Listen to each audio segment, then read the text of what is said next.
I'm 104 now, and there are more things than not that I've forgotten in my life. I can't tell you the first time I traveled to another planet. I can't remember the name of my high school teacher, and I've even forgotten the name of my first friend in elementary school. But I do remember the first time I saw a human. Nova Alera was the most beautiful creature I had ever seen. Sure, she was small like any human. Yes, she had the unnecessarily long hair that most human females and males have, and she even did the all-too predatory thing of showing her teeth often. Despite all this, Nova has been my closest companion since I was 9 years old. Why do we have to, Mom? Because they're going to the council now. Stop fussing, my mother told me sternly as we waited behind the large glass walls looking into the ship terminal. This is stupid. Why does she have to stay with us? I asked my mother, not realizing how selfish I was being at the time.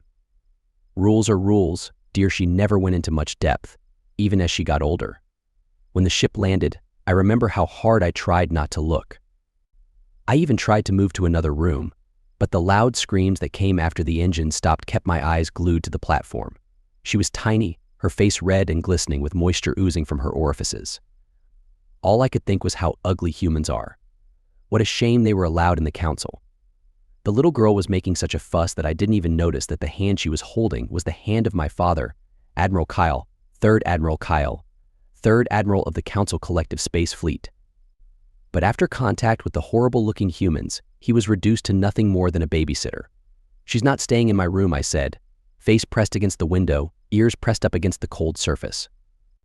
My mother just shushed me and led me to the entrance where my father entered with his new unfortunate luggage. My parents embraced, and my father even gave me a wooden toy of some kind that he had gotten on one of the human planets. I whispered my protests into his lowered ear, but he would have none of it. That day felt like the beginning of something terrible, especially when I had to listen to the disgusting squealing sounds coming from the tiny human clinging to my father's large gray hand. It wasn't until I stumbled down a flight of stairs a few minutes later, scuffing my feet in childish rage, that I realized it was just the opposite.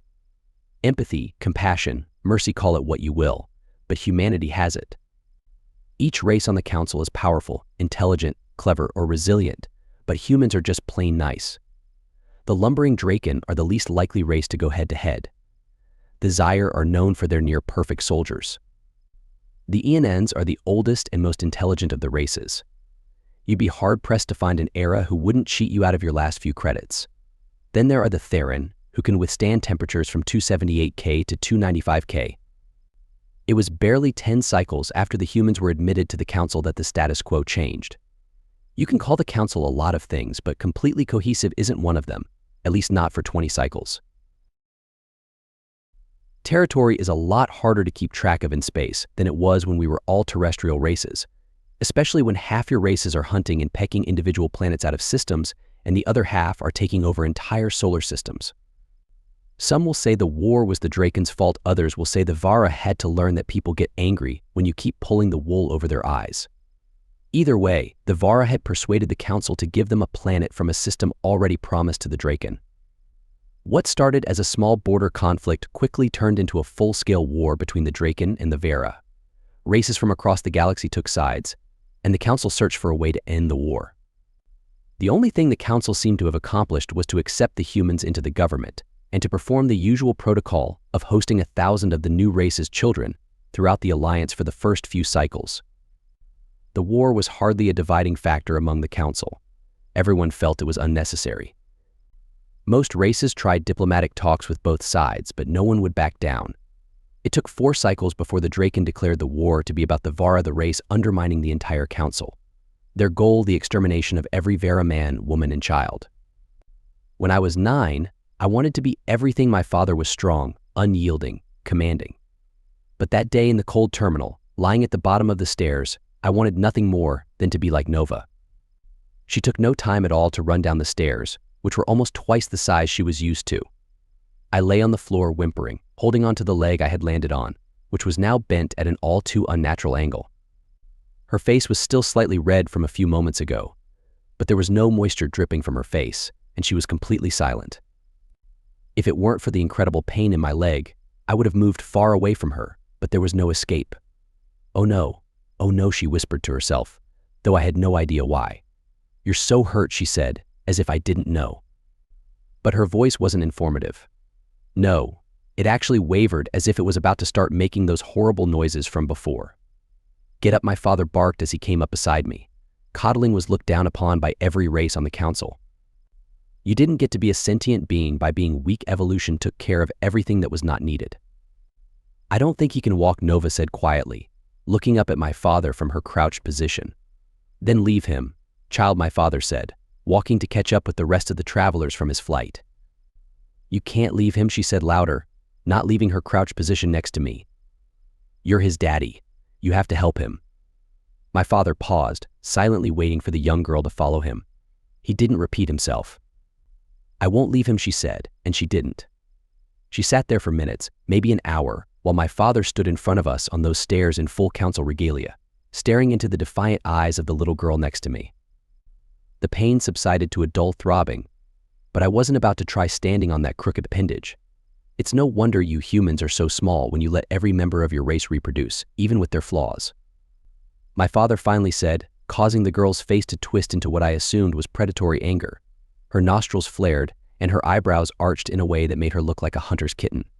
They stared, but my father relented. "Fine, but we need to have an important conversation if you are going to stay in my house," my father said, picking me up for the first time in my life. It wasn't until that moment that I knew it was a feeling I had always wanted. Nova once told me that human parents are actually very affectionate with their children. They can even carry them until they're 5 cycles old. Regardless, that was the day I truly saw what true strength, endurance, and command were from an 8-cycle-old human girl, that is. There were many voices for the first 4 cycles of the war, too many. But when the declaration of the Draken extermination was announced, the loudest were the humans. For 4 cycles, the humans refused to enter the war.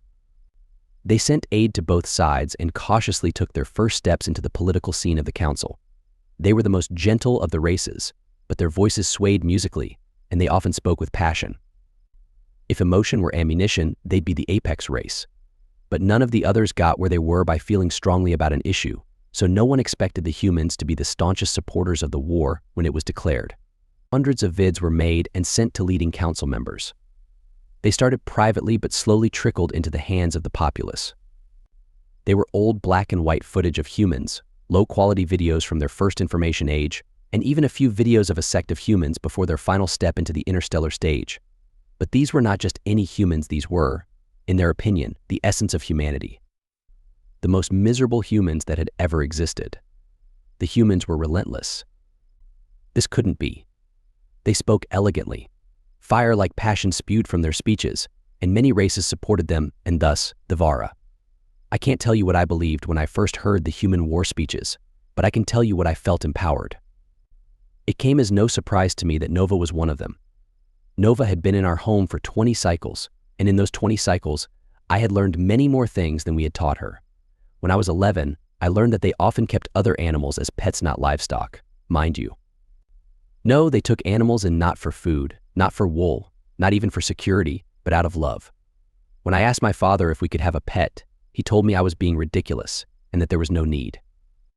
When I was 13, I found out that human planets typically range from 255K to 305K, but it's not uncommon for it to be hotter or colder. What all other races would call death temperatures, humans call cold and warm. When I was 16, Nova told me that there were rules on her Earth that made sure everyone had an equal chance. She said that even the sick and those born with defects are taken care of unconditionally. The poor get help. Freedoms are not privileges, they are rights. I was 16 when I first felt the shame of being born a torpid. When I was 19, the woman saved me again. The Orion War, as the humans called it, after a warrior in the sky, was at its height. We torpids had decided to join the Vara. We sent troops and tech to every front of the war because we had the resources, but that didn't stop the Dren from pushing through to our homeworld, not when they had Zyre troops and Elden tech. We were fighting an unbeatable war against an enemy intent on conquest and extermination. Nova, my mother, and I stayed in the bunker of our home with my father's personnel while he fought on a front near Vara's homeworld. We expected the Drens to make it here. We even thought there would be some damage from aerial combat, but we never predicted that the Drens would have the ability to make land. We fought for weeks, but they never gave an inch, only took miles. Our bunker was blown open. And it was then that I learned the unifying factor between all races' fear. Sure, we've all survived so far, but that's no guarantee. It was the first time I'd ever felt like Nova. Everyone ran. No one stayed to help anyone else, not even my mother. Well, no one except Nova. Rubble that I could never imagine lifting trapped about 10 of my father's former companions. They were trapped and as good as dead if it wasn't for Nova. By lifting what could have easily been 100 kilos, she not only saved their lives but mine as well. My leg has never really healed since the day I met her. I limped around a lot, walked almost perfectly, but could never run again. But that didn't affect little Nova. She ran over to me, crouched down in front of me, and lifted me onto her back. That day, Nova proved to me once again why the humans were so different from us. That week, after the human troops landed and used their tactical genius to force the Zaire soldiers to surrender, they proved to the Torpids that caring for your brother creates stronger bonds. A month and a half later, with the development of their pure antimatter bombs, which made the Eldon antimatter fusion bombs obsolete, humans proved to the Draken Alliance that genius could be born of the will to help others. Less than a cycle later, when the Vera rushed from the last holding pen into the arms of the human forces, they proved to the entire universe why human compassion was not weakness. It was the Orion War that showed us all that there were still things to learn. It was then, after we had helped the Vera and resettled the survivors, that we began to understand the humans better. On their too hot, too cold planet with its too many predators that were far bigger, faster, and deadlier in every way, the humans' only asset for survival was not strength, endurance, stealth, or even intelligence. No, the humans' best defense and most powerful offense was compassion for one another. For as the humans say, united we stand, divided we fall. It was many years after the Orion War, when Nova left my home, our home for Earth, that I felt truly human. Nova had said many words over the years, words that burned and words that soothed, but one always confused me until now: love. So as she walked away, perhaps as a last resort or a final goodbye, I said, "I love you." She turned back to me again, with her mouth in a curve. "I won't leave him," she said, and she didn't. She sat there for minutes, maybe an hour, while my father stood in front of us on those stairs in full council regalia, staring into the defiant eyes of the little girl next to me. The pain subsided to a dull throbbing, but I wasn't about to try standing on that crooked appendage. It's no wonder you humans are so small when you let every member of your race reproduce, even with their flaws. My father finally said, causing the girl's face to twist into what I assumed was predatory anger. Her nostrils flared, and her eyebrows arched in a way that made her look like a hunter's kitten. They stared, but my father relented.